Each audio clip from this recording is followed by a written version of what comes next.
everybody, it's Nate and Steph from Adventure in a Backpack. We have officially been in our van for 1 year now, and we've seen some really cool stuff over the last year. Let's chat about that. If this is your first time to our channel, we travel around full-time in this custom DIY camper van, having as many adventures as we possibly can. If this sounds like your kind of adventure, be sure to subscribe and turn on that notification bell.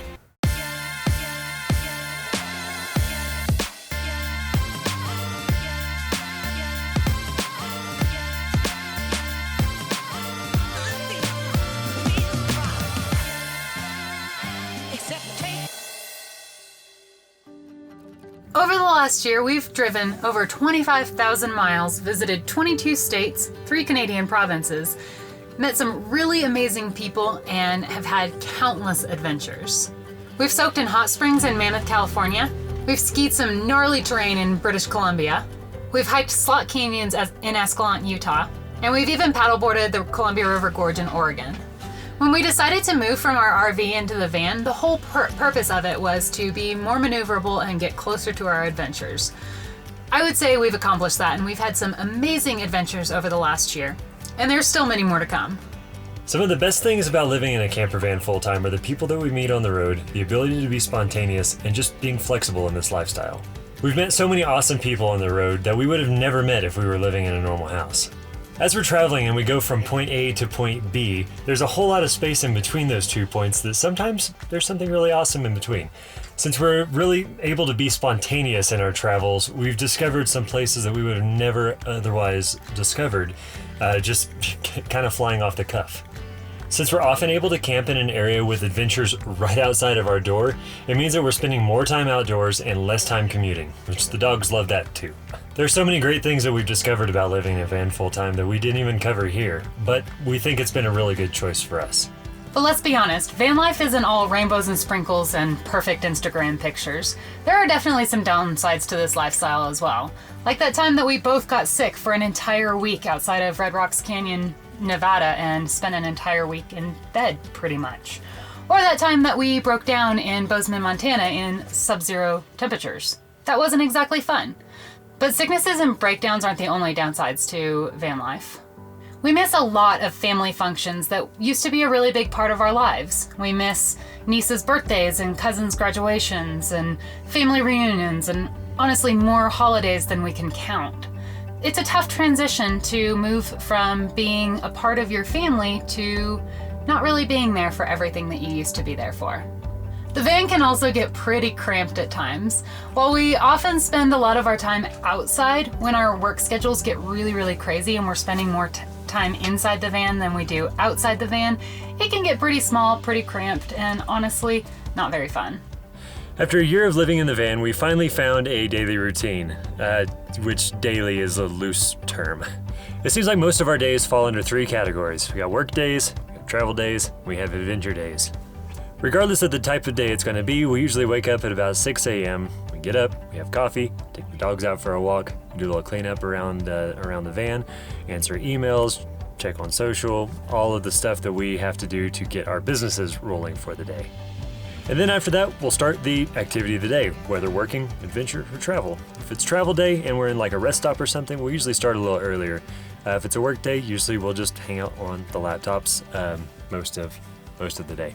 If it's an adventure day, we usually get started pretty much immediately to maximize the amount of adventure we can squeeze into one day. So regardless of what the day involves, we usually start out the same way every day. If it's a driving day, we'll hit the road as soon as possible after we finished our morning routine, unless we've stayed in a rest stop over the night, and then we pretty much hit the road as soon as we wake up and have coffee. During driving days, we really enjoy just generally talking to each other. Sure, we listen to some podcasts and some music here and there, and we'll even get a little bit of work done while the other is driving. But for the most part, we do generally talk a lot to each other. When we're driving, that's actually when a lot of our best ideas come to us. Nate honestly does the majority of the driving. I'll drive occasionally, especially on those long hauls when he needs a break. But for the most part, he enjoys driving. I don't enjoy driving, so it works out pretty well. We really try not to drive for more than 4 or 5 hours during each day, but honestly, it really just depends on how far we have to go and how long we have to get there.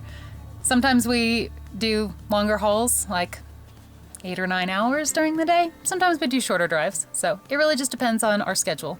And during those driving days, we do tend to stop a lot and try to enjoy the scenery depending on where we are. Sometimes that means we may stop 3 or 4 times during a drive. Sometimes that means we may stop 10 or 15 times during the drive. Really just depends on how pretty the scenery is and how many times Nate decides he needs to fly the drone. And especially if we have some flexibility in our drive times, we do like to stop and have some adventures on the way. So if there's an awesome lake or a river to paddle on, we'll stop and take a little break and paddle a little bit, get a little bit of an adventure in. We do work from our van, which means that some of our days are spent purely working. During a workday, we break up computer time and client calls with going outside, shooting video, shooting pictures, having adventures, all that kind of stuff. It's pretty nice to be able to work here and adventure just right out there. Working from the van is actually pretty seamless for the most part. We have a 4G booster that allows us to get signal pretty much anywhere, and with our phones, we tether to our computers, and so we have mostly unlimited data. Those two things make client calls, Skype calls, and just everything we have to do on the internet pretty easy. All of our clients know our lifestyle. They all know we live in a van, and they're actually pretty fascinated by it. It's pretty cool. Their viewpoint on it is, as long as we get the work done, we're good to go. Our work days are usually pretty long, actually, 16, 18 hours sometimes. We usually do that way we can squeeze as much work out of just a few days as we can, and then we can spend more days having adventures. But the main and only reason we live in a van is for the adventures. So even though we do work a lot and we do enjoy what we do while we're working, adventures are still the best days. We carry 2 sets of adventure gear with us, one for the summer, one for the winter. Our wintertime stuff involves all of our skis, our ice skates, our snowshoes, that kind of stuff. Our summertime gear includes our bikes, our paddle boards, our rock climbing gear, everything like that. Whenever we have an adventure day coming up, we usually plan for it the night before. We get all of our gear ready the night before so we can be up ready to go as soon as our morning routine is finished. If we're in Moab, we're probably mountain biking or rock climbing. If we're in Sedona, we're probably mountain biking. If we're in Revelstoke in the winter, we're definitely snow skiing. If we're somewhere by water, we're definitely going to be paddleboarding. So really, ultimately, it just depends on where we are is what we're going to be doing. And of course, our dogs are a big part of the reason why we chose this lifestyle. We want them to be happy and healthy while we still travel and have adventures. Having the luxury of the van to be able to call home and have their own spaces and all of that means they're a lot more comfortable as we travel, and they get to travel the world with us and have all kinds of adventures. We take our dogs on as many adventures as we possibly can, but sometimes there are adventures that they can't go on or somebody doesn't want to go on with us, and so we do leave them in the van pretty often. So, how do we keep them comfortable in the van? That's a big question that we get asked pretty often. The main thing with keeping the dogs comfortable while we're out having adventures is keeping the van temperature regulated. Since we insulated our van really well and we have 2 max air fans on the roof, it circulates the air really, really well and keeps the van about the same temperature as it is outside. Think of it as if you were sitting under a shade tree with a nice breeze coming through on a hot day.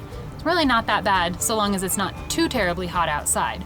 But honestly, it's not very fun for us to be in super hot weather like 100 degrees, so we generally just stay out of the really hot weather. And of course, in the wintertime, we have our East Bar diesel heater that keeps the van nice and toasty. After a year of living in a van with 2 dogs, we can confidently say that they're happy, healthy, and stay safe the entire time, and I think they like this lifestyle. In all, this year has been full of new experiences, things that we never would have experienced had we stayed in a house or even if we had stayed in the RV. Van life has really opened up some new opportunities for us, and we really couldn't be happier that we took this leap. So, how long will we stay living in this van? It's honestly impossible to tell. Right after college, the longest we ever stayed in one place was for 4 years. After we moved out of that place, we stayed in that house for 11 months. After we moved out of that place, we stayed in that house for 7 months. Then we stayed in the RV for 1 year, and now we're in the van. So to say how long we're gonna stay in this, I don't know. It's just all about being flexible and trying to figure out where life is gonna take us next. So here's to making our dreams a reality and not waiting until we're ready. Here's to living our later life today. Cheers to that.